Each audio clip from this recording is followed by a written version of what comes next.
Welcome. নিয়োগ হচ্ছে SLST 2025। আমি জোর দিয়ে আগের দিনও বলেছি, গতকালকে আপনাদের বারবার বলেছি, একটু দেরি হতে পারে, নিয়োগ ক্যান্সেল অত সহজে হবে না, কিছু বদল হতে পারে। তার নিশ্চয়ই নোটিশটা আপনারা আজকে যে নোটিশ এসেছে সেটা এত সময় জেনেছেন। নতুন করে কিন্তু পুলিশ ভেরিফিকেশন রিপোর্টের যে তার নোটিশ জারি হলো সেকেন্ডারি এডুকেশন যে আমাদের মধ্যশিক্ষা পর্ষদের থেকে জারি হয়েছে আজকের ডেটে নোটিশ। আপনারা নিশ্চয়ই পেয়েছেন, সেটা দেখেছেন অনেকেই। যারা দেখেননি ওয়েবসাইটে দেখে নেবেন, নোটিশটা আমি স্ক্রিনে দেবো অবশ্যই। 11-12 স্তরের যাদের কাউন্সেলিং হয়ে গেছে, স্কুল সার্ভিস কমিশন রেকমেন্ড করে আপনাকে ছেড়ে দিয়েছে স্কুল শিক্ষা দপ্তরের হাতে। স্কুল সার্ভিস কমিশনের কাজ কিন্তু এই পর্যন্তই, সেটা আপনারা জানেন, আমি অনেকবার বলেছি। রেকমেন্ডেশন লেটারটা আপনাকে হাতে ধরিয়ে দেবেন, স্কুল সার্ভিস কমিশনকে তার একটা কপি পাঠিয়ে দেবে যে ইনি অমুক চন্দ্র তমুক, ইনি অমুক স্কুলের জন্য তমুক সাবজেক্টের জন্য আমি রেকমেন্ড করছি বলে পাঠিয়ে দেবে। বাকিটা পুলিশ ভেরিফিকেশন, মেডিকেল ভেরিফিকেশন, আপনার অ্যাপয়েন্টমেন্ট কি আছে সব স্কুল এডুকেশন ডিপার্টমেন্ট বা মধ্যশিক্ষা পর্ষদ বুঝে নেবে। স্কুল সার্ভিস কমিশনের কাজ যোগ্য প্রার্থীকে সিলেক্ট করে তার হাতে বুঝিয়ে দেওয়া। কাজ মিটে গেছে। স্কুল সার্ভিস কমিশন কিন্তু নোটিশটা করেনি, মধ্যশিক্ষা পর্ষদ করেছে। যে নতুন করে পিবিআর কি কি ডকুমেন্টস নিয়ে যাবেন, কবে যাবেন, সেটা আমি একবার আপনাদের আরো একবার বলে দেব। আপনারা জানেন, আমিও আগে বলেছি। শুধু এইটা বলবার আগে এটুকু কথা বলবো যে আমি প্রথম থেকে চেষ্টা করেছি সত্যনিষ্ঠ তথ্য আনবার জন্য। জানি অনেক ভুল আমারও আছে, নিশ্চয়ই আছে। ভবিষ্যতে হয়তো অনেক সময় অসচেতনভাবে নিজের অজান্তে অনেক ভুল হতে পারে, ক্ষমার দৃষ্টিতে দেখবেন। কিন্তু জেনে শুনে কখনো শুধুমাত্র দুটো ভিউ করানোর জন্য মিসগাইড কোনোদিন করিনি। জ্ঞানত সেটা করবো না, এই ভরসাটুকু রাখবেন। আপনারা রেখেছেন, এর জন্য ধন্যবাদ। আমি গতকালকেও বলেছিলাম, অনেক জন, তাদের আমি ছোট করছি না, সমালোচনা করছি না, কিন্তু অনেক বড় বড় ব্যক্তিত্ব তারাও কিছু ক্ষেত্রে বলেছে সরকার বদল হলে নিয়োগটা বাতিল হয়ে যাবে।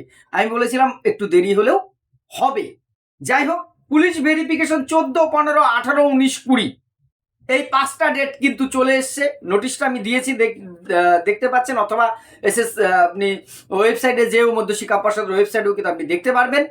সেখানে পিভিআর এর জন্য যারা অলরেডি ইতিমধ্যে 11-12 কাউন্সেলিং হয়ে গেছে, এটা কিন্তু তাদের জন্য, তা বাকিদের জন্য এই নোটিশটা নয়। তাহলে বাকিরাও এতে কেন আমরা উৎসাহিত হব বা নিশ্চিত হব?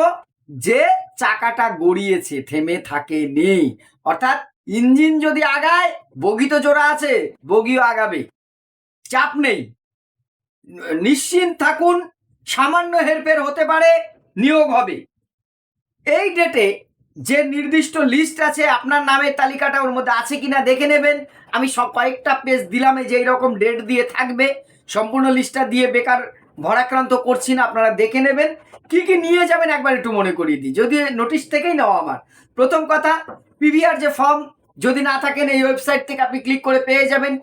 পিভিআর ফর্ম অবশ্যই ব্লু কালি দিয়ে ফিল আপ করে 3 কপি হার্ড কপি রাখবেন সাথে, 3 কপি। পিভিআর এর ফর্মটা 3টে কপি আপনি অবশ্যই ডাউনলোড করবার সময় বা জেরক্স করে নেওয়ার সময় 4-5 কপি রাখবেন। প্রথমে একটা দরকার হলে রাফলি করে নেবেন, বা তার বাইরেও একটা কপি সেলফ কপি আপনার কাছে রেখে দেবেন। একটা কপি বেশি রাখলে এমন কিছু অসুবিধা হবে না, বরঞ্চ কোনো সময় সুবিধাই হতে পারে। ঠিক আছে, 3 কপি আপনি ওখানের জন্য নেবেন। আর এসএলএসটি যে পরীক্ষা দিয়েছেন, মেন পরীক্ষা, তার যে প্রথম অ্যাডমিট কার্ডটা, এটা কিন্তু আমি আপনাদের আগেও বলেছি, যত্ন করে রাখবেন। এই কোনো ডকুমেন্টস আপনারা সবাই শিক্ষক শিক্ষিকা, এটা হয়তো ছেলে মানুষই কথা, তবুও একবার আমার মনে হলো তাই বলছি। ভালো না লাগলে এই কথাটা ইগনোর করে যাবেন, স্কিপ করে যাবেন। যত্ন করে রাখবেন সমস্ত ডকুমেন্টসগুলো, মিটে গেছে বলে ছেড়ে দেবেন না। একদম খুব সুন্দর আলাদা করে আপনার স্কুল সার্ভিস কমিশনের সমস্ত ডকুমেন্টসগুলো আলাদা একটা ফাইলে যেন থাকে, যে কোনো সময় কিন্তু এগুলোর প্রয়োজন পড়বে। তাহলে অ্যাডমিট কার্ড, এসএলএসটি পরীক্ষার যে ফার্স্ট অ্যাডমিট কার্ডটা, রেকমেন্ডেশন লেটার, রেকমেন্ডেশনের মধ্যে এসএসসি আপনাকে যে অমুক স্কুলের জন্য রেকমেন্ড করেছে, অমুক স্কুলের জন্য আপনাকে যে রেকমেন্ড করেছে, সেই রেকমেন্ডেশন লেটারটা অবশ্যই নেবেন, জেরক্স কপি রাখবেন। একটা ফটো আইডেন্টি কার্ড, অর্থাৎ আপনারা আগেও বলেছি এই বিষয়টা, Aadhaar card, PAN card, voter card এই জাতীয়।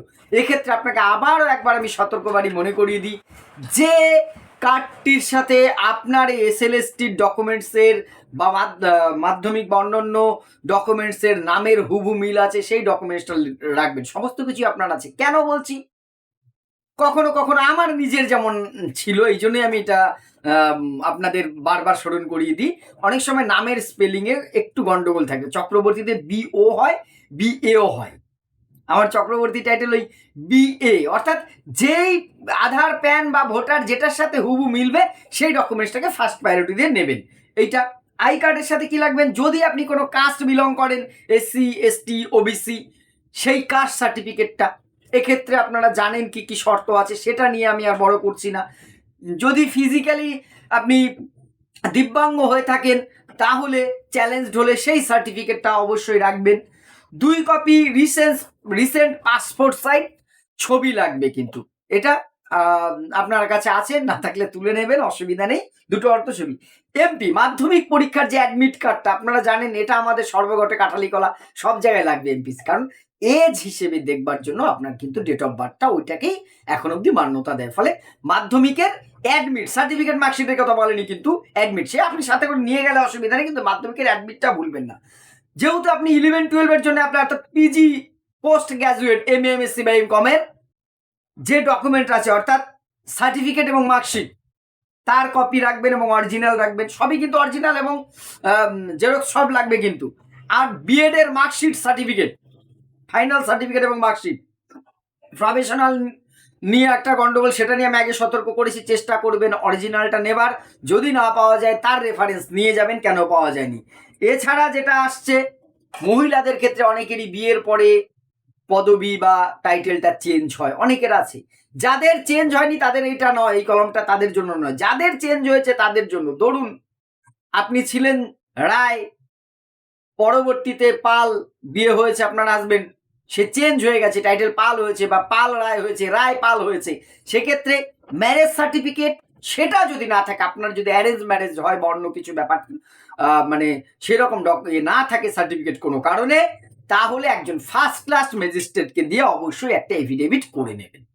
তার কপিটা রাখবেন, এফিডেভিট একদিনেই হয়ে যাবে, কোর্টে গেলে মুহুরি দিয়ে, অত চাপের ব্যাপার নেই।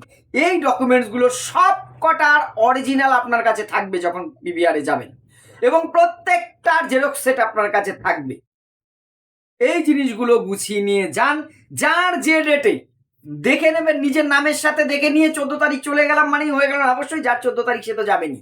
যার যেদিন ডেকেছে সল্টলেকে, সেই সময় অনুযায়ী যান, সব সুস্থভাবে, কোনো টেনশন করবেন না। আবারও আমি আপনাদেরকে আশ্বস্ত করছি, আমার কোনো বিশেষ সূত্র নেই, তবে চেষ্টা করি বিভিন্ন মহল থেকে যতটা খবর পাই আপনাদের জন্য, তাদের জন্য কেন শুধু নয়, যদি আপনারা উল্টে আমাকে কমেন্ট করেন আপনি তো ভিউ বাড়ানোর জন্য নিজের জন্যই করছেন, তাহলে সেটাও স্বীকার করব, হ্যাঁ তার জন্যই আমি চেষ্টা করছি। আপনাদের সাথে প্রথম দিন থেকে ছিলাম, এখনো থাকছি, ভবিষ্যতেও আমি যতটুকু তথ্য পাবো দেব। বিভ্রান্ত ছড়ানোটা কোনোদিনই আমার উদ্দেশ্য ছিল না, আজকেও নেই। আশ্বস্ত করছি আপনাদের, আবার নিয়োগ প্রক্রিয়াটি চলছে, যেভাবে চলবে, একটু ডিলে হবে হয়তো। আমি নবম দশমের যারা, তাদেরকে কিন্তু আরো একবার সতর্ক করছি, শোনা না শোনা অবশ্যই আপনার ব্যাপার, তাদেরকে আমি আবারও সতর্ক করছি, আপনারা কিন্তু প্রিপারেশন থেকে ছেড়ে যাবেন না।